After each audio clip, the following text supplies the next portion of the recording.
All right, so continuing from yesterday, and thanks to everyone that's into this. It's kind of funny that you guys are into me reading to you. Um, yeah, so continuing on. As I left off yesterday, this was a picture. Um, this is my friend Matt Finkel's house in Paxton, Massachusetts, and the ramp was originally this kid Matt Jones, and Matt Jones' parents didn't want it at their house anymore, and Matt Jones lived at the center of Paxton, and then we all moved it to Matt Finkel's house, which was right up the street from my house. So I went from having to like ride my bike a really long distance to having an 8 foot wide, 8 foot high vert ramp, or basically a ramp that went to vert right up the street from my house. So things changed rapidly. Okay, here we go. Excalibur only with wheels. My friends and I naturally grew apart. Matt started getting heavily into military stuff. He's one of those dudes. And Mark was into being weird. And then he started going goth. And then he started freaking the freaks out. Mark and his siblings had made an impression on me with their punk rock attitudes about life. They were confident in themselves, something I aspired to, but I wasn't there yet. School wasn't fun. I just wanted each day to end so I could go home and play in private. And then something magical happened my freshman year. I've been hanging out with another freshman living near me who soon became another one of my geek counterparts. His name was Joey Nanigan. Joey Nanigan was into the stuff that I liked, and he had no problem secretly playing with toys. Plus, he was an acclaimed roller skater who won competitions at the local skate rink. Yeah, Joey Nanigan was he was kind of like a roller skate dance prodigy, something. I don't know. I remember we used to go to the roller rink, and he was like a star there. He used to hold court. Anyway, Jay, his alter ego cousin, was our age, and he was the stereotypical bad kid. Jay owned a rifle that shot real bullets, and he had a motorcycle. He was also punk rock and smoked cigs. He was a no bullshit kid who either liked you or he didn't, and he was straight up Kelly from the Bad News Bears. And this is Jay Blunt, and I owe a lot of everything that I have to Jay Blunt, and Jay still lives in and around the Worcester, Holden, Paxton, Princeton, Sterling, Rutland area. And Jay freaking rules. He's awesome. During Christmas break, Joey and I went to Jay's house so Joey could roller skate around the basement while I hung out and attempted to be cool. It was freezing outside, so Jay had built a little banked ramp against a wall and was doing kick turns on a skateboard. And this is like a really narrow skateboard at this point, like plastic skateboard. Joey laced up his skates and roller moonwalk around the basement. I sat there and flipped through one of Jay's Playboys. I don't really remember that. That may have been added by my editor here. After a while, Jay threw a copy of Thrasher magazine at me, and that introduced me to the world of skateboarding. That did happen. At school, Jay was way more popular than Joey and I, and he was the coolest person that I knew, so it wasn't long before I began to emulate him. The first step would be to get a skateboard. A good skateboard was an expensive investment, like $70, and I knew that my parents would require that I prove that I was really into skateboarding before they bought one. So I figured to prove this, I actually had to try skateboarding. I remembered seeing one of my neighbors, a 19-year-old kid named Dave Carlson, skateboarding in his driveway during the summer. He had graduated from high school a year before, and I thought maybe he'd gotten sick of skateboarding and tossed it in his closet or something. This story is 100% true.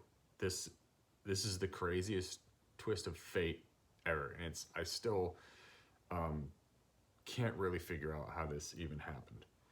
It was snowing outside, and I walked over to his house, knocked on the door, and said, "Hey, Dave, whatever happened to that skateboard you used to have?"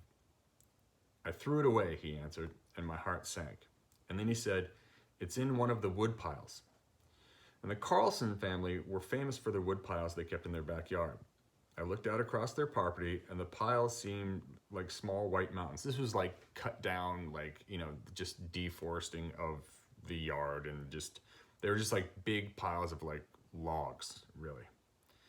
The piles seemed like small white mountains. enormous piles of assorted lumber, firewood, and discarded furniture with all kinds of things poking out about a foot deep of snow, along with brush and God knows what else. Can I have it if I can find it? I asked. And Dave said, fuck, I don't care, sure. Dave was like the older kid who was just like, you know, just your typical older brother type, you know, kind of tall, was really disinterested in anything that you had to say. He was more, you know, he was buying beer at this point because I think the drinking age was 18. I trudged through the snow, picked one of the mountains, climbed up and dug in. And I cannot emphasize how much crap there was in those wood piles. After 15 minutes of searching, I know the effort was futile. But I gave myself 5 more minutes anyways. I moved a few sticks and an old chair, shook some snow off a tree branch, and underneath was a freaking skateboard. The wheels were caught on something down deep, but I eventually yanked it out and held it up in the air like Excalibur. The skateboard was a filthy old Kryptonics deck. It was weathered and delaminating, with greasy independent trucks and muddy OJ wheels. I was happier than a pig in shit, mainly because I knew independent trucks were the best ones to have. At home, I discovered the wheels barely moved, but that didn't matter. I brushed off some of the grime, put some motor oil on the wheels, and I had a skateboard. The skateboard was like delaminating and the grip tape was kind of peeling up, and it was just like, it was a skateboard. It was like a real, like a 10 by 30 skateboard of that time. Eventually, Jay's basement was still the venue for comedy on wheels. I would push straight ahead until I ran into a wall. I would stop, turn around, put the skateboard down again, and then hit the next wall. It wasn't convenient having wheels under my feet, but I managed to survive without breaking anything. Eventually, Joey toned down his roller skating habit, probably because of Jay's relentless ridicule that climaxed when he threatened to label Joey a pussy if he didn't start skateboarding. Joey showed up at the basement the following week with a shiny new skateboard and no roller skates. Thus was born my dysfunctional skateboarding posse. When he wasn't skating, Jay was listening to punk rock, ripping perfectly good clothes, and he wrote on his jeans with magic markers. Behind Jay's back, Joey and I logged a great deal of Dungeons and Dragons time, but eventually I matured and started ripping my clothes too. I returned to school after Christmas break my freshman year with a new outlook on life. I felt like I was part of something. With that new sense of belonging came spiky hair, safety pins in place of buttons, and Thrasher magazine stickers on my Punk Deco 3-ring binders. I don't think that's true. Stickers were not easy to come by at that point. I'm sure I wrote Thrasher on everything, along with like the Dead Kennedys logo and Black Flag and pretty much, you know, Clash and everything else I was into at that point. Let's see, where was I? With that sense of new belonging came spiky hair, safety pins in place of buttons, and Thrasher magazine stickers on my Punk Deco 3-ring binders. Combine that with my toddler status, and you get a really bad strategy for blending in, especially in rural Massachusetts where, like, you were kind of just ridiculed for being different at all.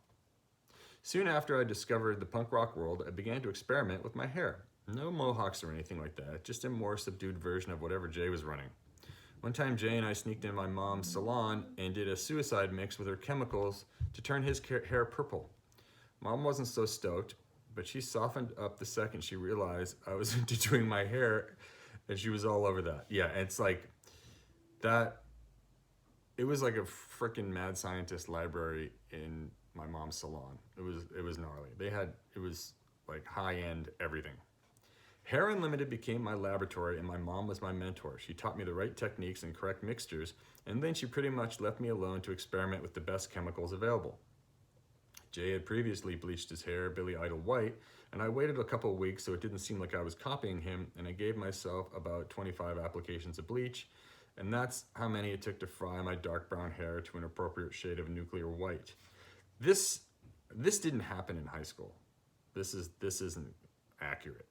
I didn't start bleaching my hair until much later. So this is kind of like someone took a liberty here and I missed that. I definitely would have gotten the shit kicked out of me in my high school if I showed up with bleached blonde hair. But I did fry my scalp a lot, bleaching my hair back in the day. Let's see. In late February 1984, Jay built a quarter pipe in his garage, and that became our new hangout and first real skate spot. My tendency to be obsessive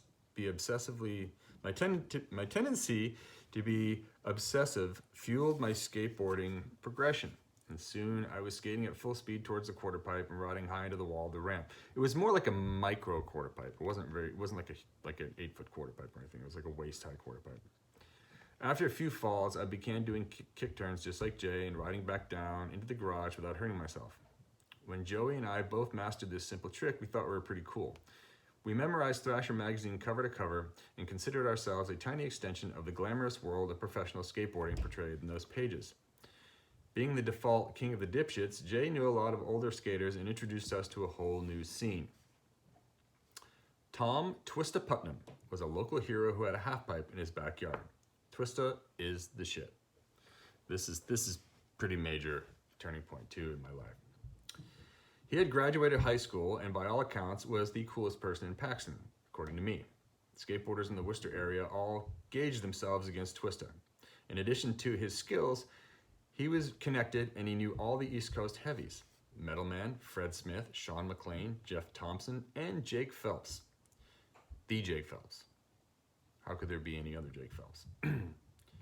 These were all the famous skater dudes that period on the East Coast. They were as big as Tony Hawk and Steve Caballero were on the West Coast as far as I was concerned. So we felt like we were rubbing elbows with celebrities. Still, skating was an underground derelict hobby. It wasn't huge like it is today, but that didn't make them any less famous in our eyes. They were sponsored, their photos were in Thrasher, which gave them instant credibility, and it was a testament to Twista's ramp building skills that these guys regularly converged at his backyard ramp, which is where I first saw them all skate during the spring of my freshman year.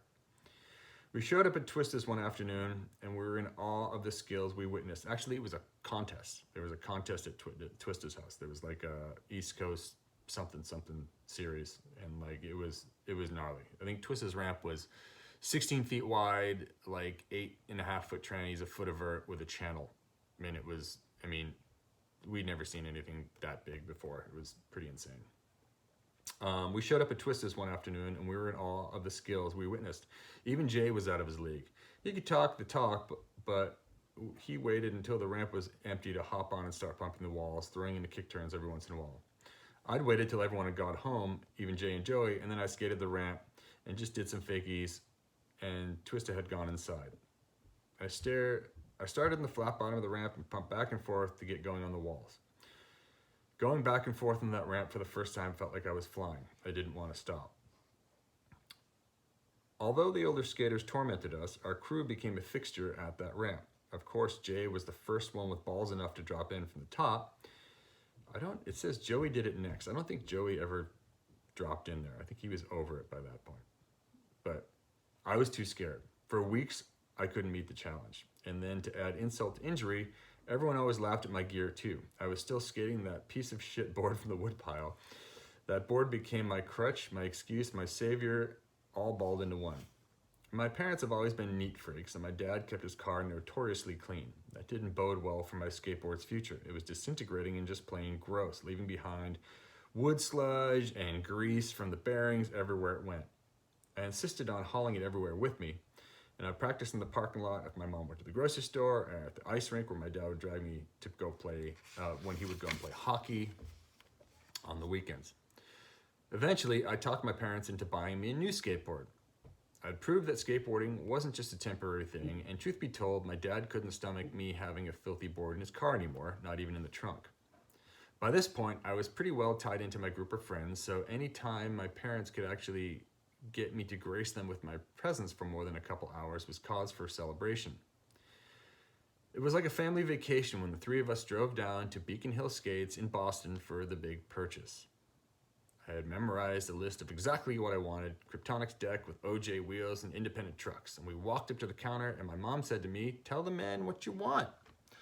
Well, the man, who was probably a high schooler himself, listened to my dream list, and I could be mistaken, and I'm pretty sure it was Dan Estabrook who was working the counter, and he was the same age as I would, and Dan is like a legendary New England, Boston, like skater, photographer. He did a magazine called Contort, like a zine. And Dan was just like the shit. And he was the same age as me, but I looked like I was 5 years old when I went in there. So that was always cool. Tell the man what you want. The man, who was probably a high schooler himself, listened to my dream list. Okay, he said, we can order that and it'll be here in about 2 weeks. This was fine with my parents. After all, that meant another field trip into the city. I, on the other hand, was like, what? Order it? I can't get it now. In a panic, I glanced around the shop and pointed at a pre-assembled skateboard hanging on the wall and said, okay, then I'll take that. The Sure Grip Skateboard's high voltage board was complete with trucks, wheels, grip tape, big beefy plastic rails, and a big round tail guard. I had no idea it was a prefab piece of shit beginner board. My parents added a helmet and knee and elbow pads to the purchase. And I showed up the next day at Twista's ramp with my new setup. Everyone laughed, but I didn't care. So I had the crappiest setup in the world. At least it was a brand new crappiest setup in the world. During sessions in Twista's backyard, skateboarding magazines were always being passed around. An older kid I thought was really good had brought a copy of Transworld Skateboarding over to me. And this was the Transworld Skateboarding with, I believe it was Kevin Staub, doing a frontside air off an extension with no coping. I actually saw Kevin the other day and I asked him about that. It wasn't perfect ramp. It was it was the Booney ramp. It was the Booney ramp in Arizona. An older kid I thought was really good brought a copy of Transworld Skateboarding over to me. I thought he was going to show me a cool pic or something. Instead, he pointed out that Sure Grip had a 2-inch by 2-inch black and white advertisement in the back of the magazine, whereas Schmidt Sticks, Powell, Kryptonics, and all the other cool brands had spreads or full color ads. Thanks for pointing that out. And I kept on skating. Kids are fucking ruthless, man. God. I went as much as possible, oftentimes alone, so I could practice at my own pace. And that was like nerve-wracking because I would go there and I would knock on the door, and Twista was like this legendary dude, and he was like always couldn't be bothered. He rarely had a shirt on, and and he had dreads too at that point. And this is like in the 80s when like white guys with dreadlocks was like really rare. And he'd be like, I don't know, just don't get hurt. At the end of my freshman year of high school, I still hadn't dropped into a ramp from the top. I'd always started at the bottom and slowly worked my way up. It would take me forever to get to the top, so I was a target for incessant heckling, like learn how to drop in or go home, or the ever-popular pussy. Hanging out at Twista's ramp introduced me to a world I hadn't known existed. I respected the guys who skated there, and despite their heckling, had the feeling they respected me too. No, I didn't. Between the insults too and comments about the little guy, I'd receive an occasional compliment. And I think it was because they thought I was like 7 years old, but I was actually a freshman in high school. Those pats on the back were what I lived for. They're what got me pulling basic tricks. Little frontside airs, little backside airs, and little shaky hand plants. And I'm talking like this is at first sheet level of the ramp. Like there's no way that any of these were all early grab, and they were at the bottom. The first Transworld Skateboarding magazine I ever bought was the issue with Kevin Staub on the cover doing a tuck knee frontside air at some ramp in Arizona, how I just talked about. My parents had become fully aware of what they thought was my newest fad. To show their support, my mom took that issue to one of the screen print t-shirt shops. Actually, this was in Cape Cod in Hyannis, and my mom took that magazine to one of those airbrush shops that can like airbrush, your vacation picture, like super, super cheesy with like puffy like letters.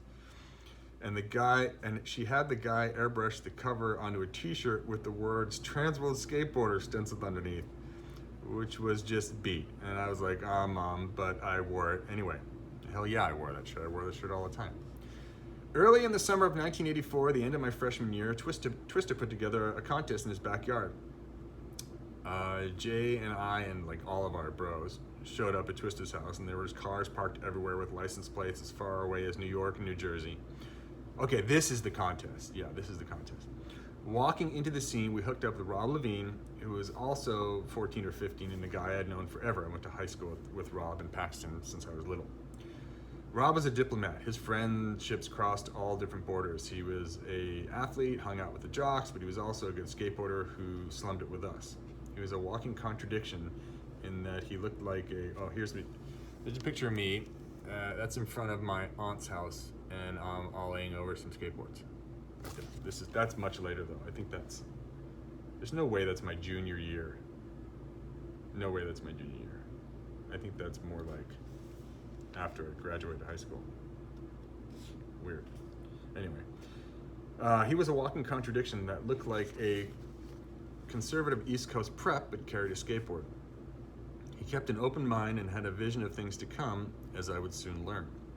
The tricks being pulled on Twisted's ramp didn't seem possible. Rob, Jay, and I were the youngest ones there by far, but we'd all been semi-accepted into the older skaters' circles because we tried hard and they liked watching us get worked. Most of those guys were up-and-coming, most of those guys were upcoming high school seniors on a steady diet of weed and beer. I think they would all graduate to high school. I think that's another liberty that was provided to this. Yeah, I think like everyone that was there was pretty much like they were already out of high school. Yeah. Anyway, when the Bong brothers saw me milling around in the crowd with my skateboard, they gave me a rundown of the rules for the weekend. The most relevant being you can only skate the ramp if you drop in today. For those of you who haven't had the privilege of dropping into a 9-foot high vert ramp, let me try to explain the anxiety of your first time. It's kind of like jumping out of an airplane, a leap of faith, where you have to rely solely on your own skills, not a parachute to see you through to safety. You hear comments like, "You're wearing pads. Just go for it." No. Let me explain. Climb on top of a 9-foot ladder, making sure that you're wearing a helmet and knee pads. Now do a belly flop, or better yet, a swan dive onto a piece of plywood. No problem, right? Suck it up, tough guy. Well, I had absolutely no intention of skateboarding the weekend of Twisted's competition.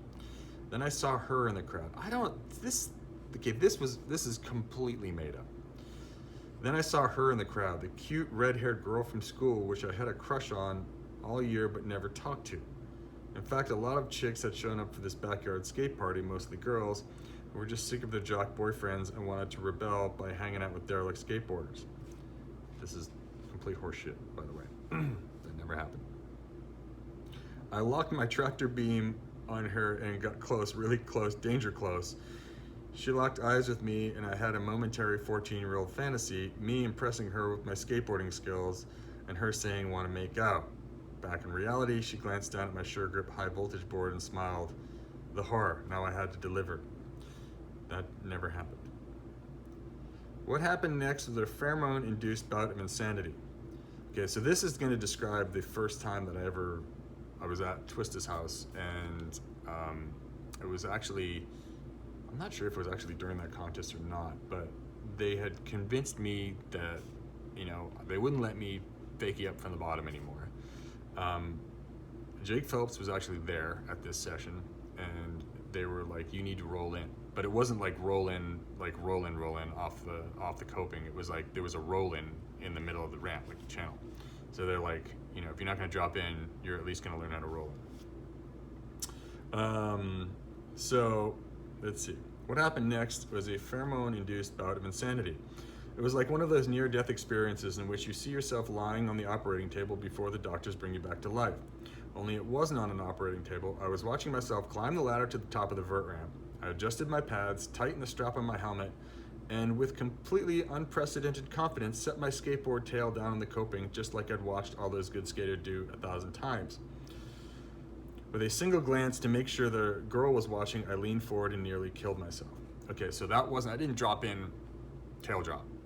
I rolled in first, and which I almost will argue that it's gnarlier to roll in because of just the way that your weight gets situated. But I fully remember walking up those stairs, like almost having a nervous breakdown, and like having the worst fucking pads. Like they weren't pads. I barely had pads. Like they were like a piece of tissue paper with a plastic cap on my knees, like old school skate pads. And like I don't even think I had a helmet, to be completely honest with you.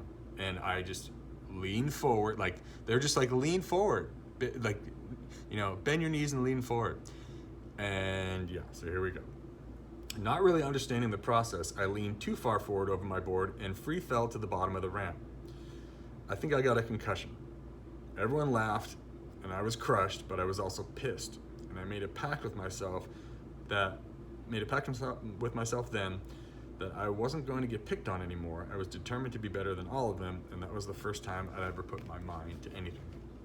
That night, I had a serious adult-to-adult conversation with my parents. I explained to them my future career plan was to become a professional skateboarder so I could get free t-shirts and stickers. I stressed that I needed the best possible equipment in order to fully capitalize on this goal. I backed up my claims by showing them success stories in the magazines, and then I dazzled them with a well-researched request for a startup kit to this path to success. Mom, Dad, I need a Zorlak Pusshead deck with G&S yo-yo wheels and independent trucks. My parents had often explained to me the difference between the words need and the word want. In this case, they threw me a curveball and said, "What's wrong with the other one we just got you?" Even though they understood the importance of top-of-the-line ski equipment, a skateboard was just a skateboard, and if it still rolled and it wasn't broken in two pieces, it was fine. I proceeded to skate that board into the ground for more than 2 months. I would skate down hills and grind the shit out of the tail in an attempt to kill it, but the damn thing refused to die. Before the summer was over, however, my parents relented to the purchase of the Zorlak. In part because I displayed that I knew the value of $1 by being a paperboy and selling the hell out of both the morning and the evening editions of the Worcester Telegram, Gazette, and Gazette newspapers. I was a paperboy. In the morning, I would get up before school at like 5, deliver papers, and then catch the bus and go to school. And then in the afternoons, I would deliver papers from 5 until whenever I was done. That was my job in high school for a bit. We ordered the deck from Skates on Haight, a shop in San Francisco that had run advertisements in Thrasher. And the fact that the board came from California, the mecca of skateboarding, was extra rad. I sat on my front lawn for a week straight waiting for Brown Santa, aka the UPS truck. When it finally arrived, it was Titty City and I was the mayor. And to this day, I think in my head, you know how like you hear the UPS guy coming down the street? Like the reason, I mean, it was weird. I could hear the UPS guy like a mile away, like accelerating and decelerating. And still to this day, I know when Brown Santa is near the house. Where are we here? All right. I think we're gonna, well, let's keep going. What we got here? Oof, 27 minutes already? Jeez, time is just flying. Here we go. Sophomore year, eye of the toddler. Matt Finkel, the kid my age who went to a private school, lived a short skate from my house. He had constructed an 8-foot tall quarter pipe in his driveway during the summer. I'd been threatening to drop in on that quarter pipe, and I was livid because I still hadn't done it. I was determined to drop in before I turned 15 in December. But I suffered vivid flashbacks of Twista's ramp where I knocked myself senseless in front of all my friends. Mind games, I learned, were the hardest obstacle to overcome in skating, and really anything. But on this day, I was ready. 2 months into my sophomore year, I skated over to Matt's, padded up like a micro version of the Road Warrior, and said, "Today's the day." I told him, but he'd heard it before, many times before. We skated all day, but I couldn't bring myself to drop in. I probably went up there and posed it like 1,000 times and did that thing where you like almost like lean forward, like, and then have a miniature heart attack and don't do it anymore. Mind you, this was like a full-size 8-foot high quarter pipe with like 6 inches of vert onto like asphalt, like Matt's. Yeah, this was sketchy to say the least. Matt had to go inside and eat dinner, and I was getting pissed at myself and refused the invitation to join him. Actually, I don't think I was invited. Yet again, I went through the motions. I climbed the ladder, set the board down. There was no ladder. It was like you ran up the quarter pipe and you were exhausted just from doing that 500 times. I set the board down, looked down at the 6 inches of vert and the curve of the transition. I tightened the Velcro on my wrist guards, stood on the board, and did nothing. I have to emphasize that this was an 8-foot tall quarter pipe with vert straight to asphalt. I was busy mentally bludgeoning myself for being a pussy. How stupid was it that I could pull all kinds of tricks and I didn't know how to drop in? When 3 things happened in a quick succession. I shit you not, Eye of the Tiger came on the radio. I leaned forward to look down at the ramp, and I lost my balance and I accidentally dropped in. That is exactly how it happened. I dropped in by accident. Holy shit, I was rolling across the driveway with no broken bones. I should have shadowboxed for a second or raised my arms or something to mark the moment, but I was too shocked that I climbed back up and did it again to make sure that I wasn't dreaming. I never had a chance to redeem myself on Twista's ramp because it was torn down when Twista moved shortly after my 15th birthday. He relocated to a suburb outside of Boston that had a more active skate scene, which was sad for Paxton, but our scene persevered.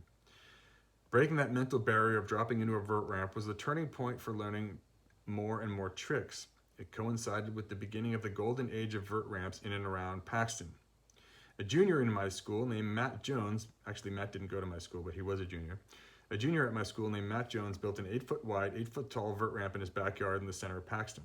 By modern vert ramp standards, these dimensions presented a series of hazards along the lines of, say, an aircraft carrier with a runway that was too narrow.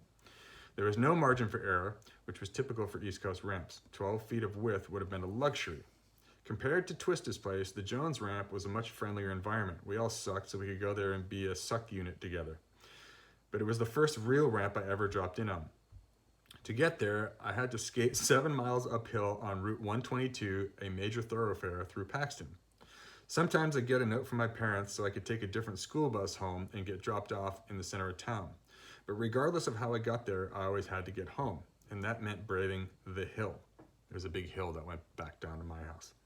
By the time I'd finished skating, it was always late, pitch black, and sketchy. I'm not talking 100 yards of the run out at the bottom. I'm talking miles of blacktop that produced treacherous wheel wobbles. On top of that, there was speeding traffic inches away. This was like I was not even the bike lane width. This is like probably like a 3-foot wide strip down Route 122, which is a, one direction each way. People drive crazy fast.